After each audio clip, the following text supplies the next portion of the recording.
UAPA का जो कानून है, अनलॉफुल एक्टिविटीज़ प्रिवेंशन एक्ट, तो जैसे आपको बताया गया कि इस कानून के तहत 10,000 लोग अभी भी जेल में हैं और बहुत सारे लोग 5-5, 6-6 साल से जेल में हैं और कई ऐसे भी लोग हैं जो 5-6 साल से जेल में हैं जिनका ट्रायल शुरू भी नहीं हुआ, जैसे उमर खालिद हैं यहाँ, या भीमा कोरेगांव के जो डेटेन्यूज़ हैं उनका ट्रायल शुरू भी नहीं हुआ और 5-6 साल से जेल में हैं और बेल भी नहीं दी गई। जो नॉर्मल कानून है बेल का वो ये कहता है, और सुप्रीम कोर्ट इसके बारे में कई जजमेंट्स में कह चुका है कि bail is the rule, jail is the exception. यानी कि आमतौर पर जिसके खिलाफ कोई जुर्म साबित नहीं हुआ है उसको बेल दी जाएगी, चाहे वो मामला इन्वेस्टिगेशन में हो चाहे वो ट्रायल पर हो, अनलेस 3 में से एक कोई ग्राउंड अगर एग्जिस्ट करता है। वो 3 ग्राउंड हैं कि पहला तो ये कि अगर इसका रीज़नेबल ग्राउंड हो ये मानने का कि अगर इसको बेल दे दी गई तो फिर ये तो भाग ही जाएगा और फिर ट्रायल के लिए नहीं आएगा, पहला ये ग्राउंड होता है। इन 3 सिचुएशंस को छोड़कर बेल जो है देना रूल है। लेकिन हम देख रहे हैं कि यूएपीए के तहत बहुत सारे लोग ऐसे अभी भी जेल में हैं जहाँ ट्रायल भी नहीं शुरू हुआ, 5-5, 6-6 साल हो गए, और जिनके बारे में कोई ये नहीं कह सकता कि बेल दे दी गई तो भाग जाएंगे। उमर खालिद वगैरह के बारे में कोई ये नहीं कह सकता, ना ये कह सकते हैं कि भाई बेल दे दी गई तो सबूत से छेड़छाड़ करेंगे, ना ये कह सकते हैं कि बहुत संगीन अपराध किया है, बेल दे दी गई तो फिर से वही अपराध करेंगे। उनके खिलाफ अपराध क्या है? ये तो एक्यूजेशन है नहीं कि उन्होंने कोई वायलेंस करी है, कोई एक्चुअल टेरर एक्टिविटी करी है। उनके खिलाफ केस ये बनाया गया है कि कॉन्स्पिरेसी करी गई, यानी कि एक साजिश में ये इन्वॉल्व थे। साजिश थी कि दिल्ली दंगों को भड़काने की, और उसके लिए एविडेंस क्या दिया है? देखिए, उमर खालिद वगैरह के तो तमाम वीडियोस अवेलेबल हैं, पब्लिक वीडियोस, करीब करीब उनकी सारी जितनी भी सार्वजनिक स्पीचेस हैं सभी वीडियो पर अवेलेबल हैं। दसियों स्पीचेस अवेलेबल हैं। हर स्पीच में वो कहते हैं कि अगर हमारे ऊपर हिंसा भी करी जाए तो हमको हिंसा से जवाब नहीं देना है। तो हिंसा का तो कोई आरोप लगा ही नहीं सकते उनके खिलाफ। अब ये लगा दिया है कि भाई साजिश करी कि दिल्ली के दंगे हो जाएं, उसकी साजिश करी। अब उसका क्या प्रमाण है?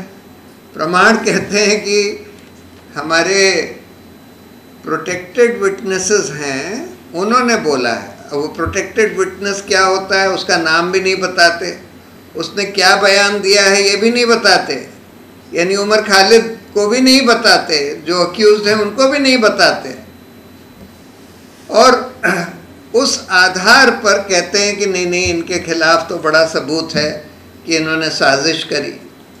अब देखिए, यूएपीए कानून में प्रॉब्लम्स क्या हैं? 2 मोटी मोटी प्रॉब्लम्स मुझे दिखाई देती हैं। हम लोगों ने इसको चैलेंज भी किया हुआ है। अनफॉर्चुनेटली वो जो हम लोगों का चैलेंज था, चंद्रचूड़ साहब ने बेला त्रिवेदी के कोर्ट में भेज दिया। तो बेला त्रिवेदी के बारे में मालूम था कि वो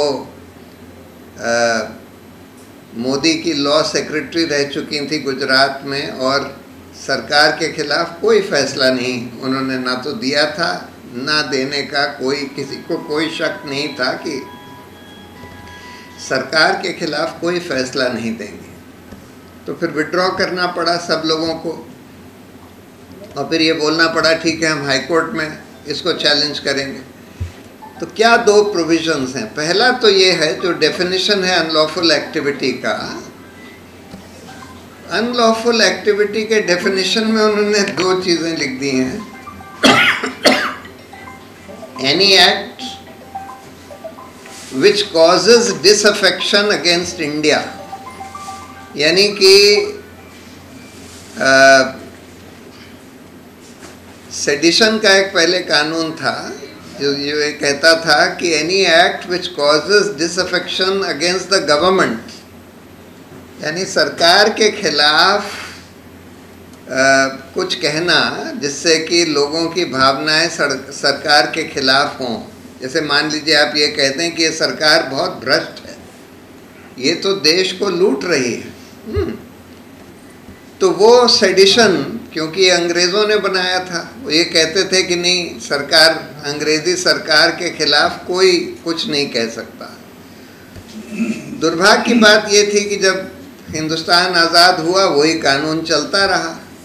उसको फिर सुप्रीम कोर्ट में जब संविधान बना और मौलिक अधिकार दिए गए, और उसमें से एक अधिकार था कि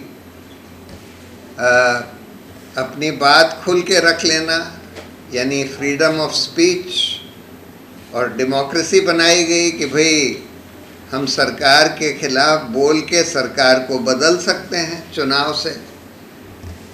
तो उस कानून को चुनौती दी गई कि भाई आप अगर ये कह देंगे कि सरकार के खिलाफ कुछ भावनाएं भड़काना यही अपराध है, तब फिर लोग डेमोक्रेटिकली सरकार कैसे बदलेंगे, तो निहित है इसमें। तो सुप्रीम कोर्ट ने बोला हाँ ये बात तो ठीक है, और इसलिए उन्होंने सेडिशन के कानून को रीड डाउन कर दिया, यानी ये कह दिया कि जब तक कोई जना हिंसा नहीं भड़काता या पब्लिक डिसऑर्डर नहीं भड़काता, ये अगर कहता है कि भाई हाँ दंगे कर दो या सब सारा सिस्टम जैम कर दो, कोई कुछ होने ही मत दो, मतलब पब्लिक डिसऑर्डर, या कि यहाँ पर ऐसा उपद्रव कर दो कि कोई सामान्य आदमी कुछ कर ही ना पाए, अगर इस तरह की चीज़ भड़काता है तब तो आप ये कह सकते हैं कि ये सेडिशन का अपराध बनता है, और नहीं तो वो अपराध नहीं माना जाएगा। लेकिन उसका फिर भी दुरुपयोग हो रहा था, तो फिर उसको फिर से जब चुनौती दी गई हाल में, तो सुप्रीम कोर्ट ने उसको स्टे कर दिया। अब ये लोग नया एक वो ले आए हैं, क्रिमिनल प्रोसीजर कोड और आईपीसी और सीआरपीसी, और उसमें फिर से सेडिशन को रीइंट्रोड्यूस कर दिया। लेकिन यूएपीए में अनलॉफुल एक्टिविटी, यानी इफेक्टिवली आप कह रहे हैं कि टेररिस्ट एक्टिविटी वो होगी जो देश के खिलाफ कुछ भी भावना भड़काए या कुछ भी ऐसा बोले कि भाई देश का कोई हिस्सा देश से अलग हो जाए। अब देखिए इतिहास में, जैसे मैंने भी एक बार बोला था कि भाई कश्मीर का अगर हमको प्रॉब्लम सॉल्व करनी है तो हम लोगों को कश्मीरियों का दिल जीतना होगा, और हम लोग अगर नहीं जीत पाते तो हमको वही करना चाहिए जो पंडित नेहरू ने एक बार यूनाइटेड नेशंस में बहुत पहले बोला था कि भाई हम प्लेबिसाइड करवाएंगे और कश्मीरियों से ये पूछेंगे कि भाई आप क्या चाहते हैं, आप हिंदुस्तान के साथ रहना चाहते हैं, पाकिस्तान के साथ जाना चाहते हैं, या स्वतंत्र देश बनाना चाहते हैं, क्या चाहते हैं, उसका हम प्लेबिसाइड करवाएंगे। अब इस कानून में तो अगर ये भी कोई बोल दे तो उसको भी अनलॉफुल एक्टिविटी माना जा सकता है, क्योंकि आप ये कह रहे हैं, चाहे आप बिल्कुल अहिंसा पूर्वक कह रहे हैं, आप ये नहीं कह रहे कि हिंसा से, लेकिन आप ये कह रहे हैं कि भाई मेरी राय ये है कि ऐसे पेचीदा मुद्दे को सॉल्व करने का करेक्ट तरीका ये होगा कि भाई कश्मीरी लोगों से पूछ लिया जाए कि वो चाहते क्या हैं। ज़बरदस्ती उनकी मर्ज़ी के ख़िलाफ़ उनको आर्मी के बल पर ज़बरदस्ती रखना, उससे किसी का कोई फ़ायदा नहीं होने वाला है। लेकिन इसको भी इस कानून में अनलॉफुल एक्टिविटी माना जा सकता है। फिर राज्य के खिलाफ भावनाएं भड़काना, मतलब देश के खिलाफ भावनाएं भड़काना। देश के खिलाफ भावनाएं, अगर आप मान लीजिए ये कह दें कि हिंदुस्तान जो है फ़िलिस्तीन के मामले में गलत कर रहा है, इज़राइल को आर्म्स सप्लाई कर रहा है और फ़िलिस्तीन का इज़राइल जो है नरसंहार कर रहा है, गज़ा में नरसंहार हो रहा है, उसको भी कह देंगे कि भाई तुम देश के खिलाफ भावना भड़का रहे हो और इसलिए ये अनलॉफुल एक्टिविटी है, ये टेररिस्ट एक्टिविटी है।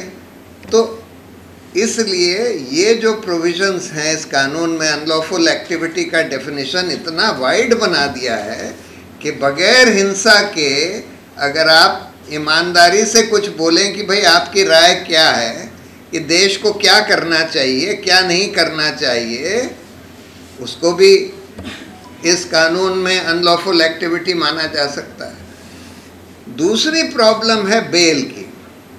देखिए, बेल के बारे में जैसे मैंने बोला नॉर्मल रूल है कि bail is the rule, jail is the exception, लेकिन यहाँ पर उसको रिवर्स कर दिया गया है। यहाँ पर ये कह दिया गया है कि जब तक ट्रायल जज केस डायरी देखकर अगर उसको ये लगता है कि कोई प्राइमा फेसाई केस है, जो जिसको अक्यूज बनाया है उसके खिलाफ कोई प्राइमा फेसाई केस है, तब वो बेल नहीं देगा। अगर उसको ये लगता है कि कोई प्राइमा फेसी केस नहीं है केस डायरी देखकर, तभी वो बेल दे सकता है। अब प्रॉब्लम ये है कि अब आप प्रोटेक्टेड विटनेसेस के आधार पर कह रहे हैं कि भाई इन्होंने साजिश करी। प्रोटेक्टेड विटनेस उस केस डायरी में किसी का बयान लिखा हुआ है, ये आप अक्यूज को भी नहीं दिखा रहे, ट्रायल अभी शुरू नहीं हुई है। तो कई बार जज कहते हैं कि भाई हम कैसे कह दें कि इनके खिलाफ कोई प्राइमा फेसाई एविडेंस भी नहीं है। लेकिन सुप्रीम कोर्ट ने हाल में कुछ केसेस में ये बोला है अगर बहुत साल तक ट्रायल शुरू ही ना हुआ हो या ख़त्म होने के कोई आसार ना हो बहुत साल तक, तब फिर यूएपीए के केस में भी बेल दी जाएगी। और ये सिचुएशन सीधी सीधी इन लोगों के दिल्ली दंगों में जो लोग 5 साल से ज़्यादा बंद हैं या भीमा कोरेगांव में जो 6 साल से ज़्यादा बंद हैं उनके ऊपर स्क्वायरली अप्लाई करती है। लेकिन फिर भी उनमें से बहुत सारे लोग हैं जिनको बेल नहीं दी जा रही। ये बहुत बड़ी प्रॉब्लम इसके साथ हो गई है और इसीलिए हम लोगों ने इसको चैलेंज किया है।